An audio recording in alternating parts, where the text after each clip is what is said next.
अस्सलाम वालेकुम जी, मैं एडवोकेट बागमद हूं और आप मेरे यूट्यूब चैनल देख रहे हैं। हम डिस्कस कर रहे थे दी पंजाब लैंड रेवेन्यू एक्ट 1967 और आज मैं आपके साथ डिस्कस करने जा रहा हूं चैप्टर 5 ऑफ दिस एक्ट जो कि विलेज ऑफिसर से मुतल्लिक है। अब यहाँ पर एक फ़र्क समझ लें कि जो विलेज ऑफिसर्स हैं ये फ़र्क होते हैं रेवेन्यू ऑफिसर से, जिन्हें हमने डिस्कस किया था चैप्टर 3 में। पहला तो फ़र्क ये हो गया कि जो रेवेन्यू ऑफिसर्स हैं उनकी अपॉइंटमेंट होती है चैप्टर 3 के तहत, जबकि ये जो विलेज ऑफिसर्स हैं इनकी अपॉइंटमेंट होती है चैप्टर 5 के तहत। अभी जो क्लासेस थी रेवेन्यू ऑफिसर्स की वो भी हमने चैप्टर 3 में डिस्कस की थी। इनमें सबसे टॉप पे बोर्ड ऑफ रेवेन्यू है, फिर उसके बाद कमिश्नर ऑफ ए डिवीजन, फिर डिस्ट्रिक्ट कलेक्टर, फिर असिस्टेंट कमिश्नर और असिस्टेंट कमिश्नर के बाद assistant collector of the first grade और सेकंड ग्रेड जो है इस हायरार्की में आते हैं। तो ये तो हो गए आपके रेवेन्यू ऑफिसर्स।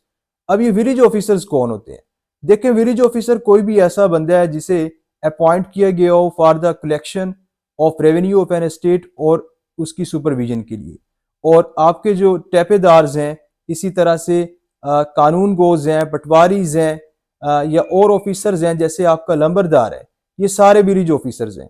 अब इनकी अपॉइंटमेंट जो है वो चैप्टर 36 ऑफ दिस एक्ट के तहत होती है, जो कि चैप्टर 5 में आता है। और अपॉइंटमेंट करना होती है बोर्ड ऑफ रेवेन्यू ने, लेकिन with the previous approval of the government, यानी गवर्नमेंट की इजाजत के बाद जो बोर्ड ऑफ रेवेन्यू है वो इनकी अपॉइंटमेंट करता है। ये ऐसे रूल्स बना सकता है जिनके तहत इनको सस्पेंड किया जा सकता है, इनके ओहदे से रिमूव किया जा सकता है, या फिर इनकी जो एमोलमेंट्स हैं यानी इनके मुआवजे जो हैं, यानी इनकी जो रिम्यूनरेशन है, इनको पे कितनी मिलनी है, वो सारी जो है उसके लिए जो रूल्स हैं वो बोर्ड ऑफ रेवेन्यू ने बनाने होते हैं, लेकिन विद द प्रीवियस अप्रूवल और with the previous sanction of the government.